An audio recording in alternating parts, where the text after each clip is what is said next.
What I'm about to share with you today is one of the many relatively safe ways in which you can access, not quite enter, a place I like to call the shadow side.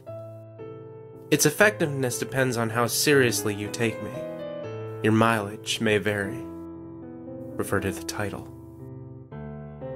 I won't tell you that you shouldn't be afraid of the shadow side. Chances are, you've already seen it after all, and merely think that it's just a recurring dream.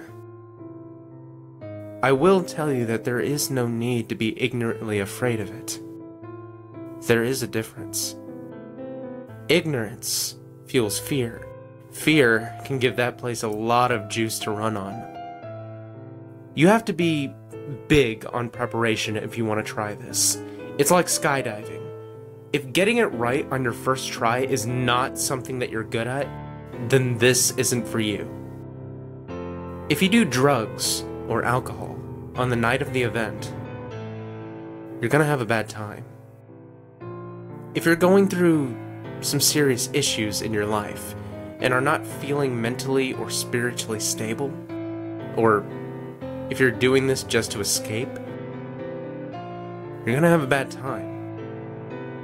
And if you don't follow my instructions, particularly the multiple backups I'll give you, which, trust me, they're there for a reason, you're going to have a really, really bad time. The name of the game is Three Kings, by the way. Ingredients: a very large, empty, and quiet room, preferably without windows. If windows exist, you need to be able to cover them and ensure total darkness. Basements usually work well if they're roomy enough. A pack of candles. You'll only use one if all goes well. And bring a lighter. A bucket of water and a mug. A fan. 2 large mirrors, like the one on your dresser. Don't worry, they won't be harmed. Or if they are, it'll be the least of your concerns. 3 chairs, an alarm clock, an active cell phone. Don't forget to charge the goddamn battery. A loved one, willing to follow rules and go along with all this madness. A small toy or dear object from your childhood. You'll need to start setting up around 11 p.m.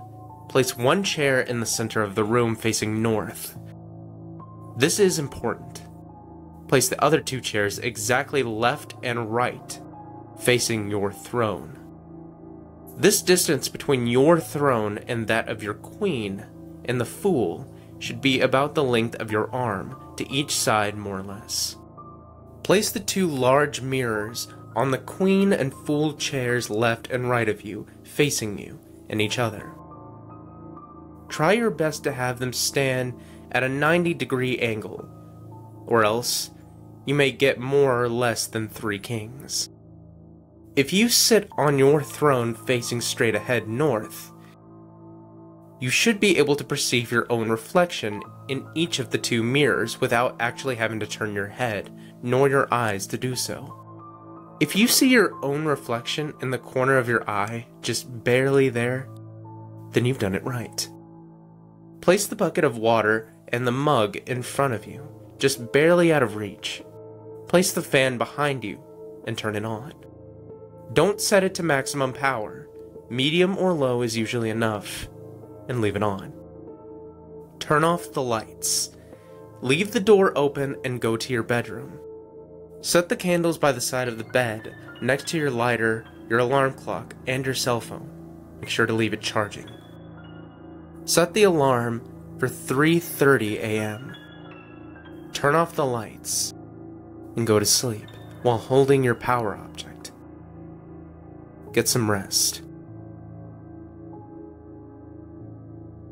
Wake up at 3:30 a.m. with your alarm clock. Turn it off, but don't turn on the light. You have exactly 3 minutes to light your candle, grab your cell phone, and make your way to the dark room and sit in your throne. You should be seated by 3:30 a.m. Don't forget your power object. Check for potential red flags. If your cell phone didn't charge for whatever reason, abort the mission. If the alarm didn't go off at exactly 3:30 a.m., abort the mission. If you find the dark room door closed, remember you left it open. Abort the mission. If the fan turned off, you left it on. Abort the mission. Side note, if you have to abort the mission due to any of the above, leave your house with your loved one. Go to a hotel or something. There's no need to run. You have time to grab a jacket and your keys and whatnot. But leave. After 6 a.m., the coast should be clear. If all goes as planned, you can proceed and take your throne. Do not look directly at either of the two mirrors beside you. Do not let the candle go out. The fan is behind you. You must protect the candle with your body, which is standing in between. There's a reason for this, as you'll soon see. Look straight ahead at the darkness. Not at the candle, not at the mirrors, just ahead. Eagle-eyed readers surely noticed that I didn't say during the setup which chair was queen and which chair was fool. Well, that's because it's your job to find out. And from their point of view, you either are their queen or their fool too. Hence, 3 kings. I won't spoil what happens next. Suffice to say, you won't be alone. And if you have questions, you'll get answers. Sometimes in the form of new questions. But hey, that's the story of humanity. Just stay put, try not to move. Again, do not look directly at the mirrors or the candle. Just straight ahead. Trust me, don't chicken out either. You'll need to wait until 4:34. By 4:34, it's all over. It's okay to tremble a little bit. Just try not to. Not because it affects the ritual or anything.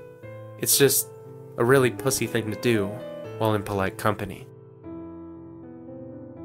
Did I mention not to let the candle go out? That's what the fan is for. You're protecting the candle with your body, but if your body were to suddenly move, then the fan would turn off the candle. That's backup number 1. Your loved one is backup number 2. At 4:34, she or he has to come into the room and call your name. If that won't work, she has to call your cell phone. If that won't work, she has the glass of water and the bucket. She or he can't touch you though. That's a newbie mistake. Backup number 3 is your item of power. The toy, the locket, or whatever object of strength you brought along for the ride. It'll show you the way if shit hits the fan. Multiple backups. You gotta be like a Boy Scout if you want to do these things. If you half-ass it all the way to where it doesn't work, the worst you can do is take it seriously enough for it to work and not seriously enough to be prepared for the consequences. If in doubt, refer to title.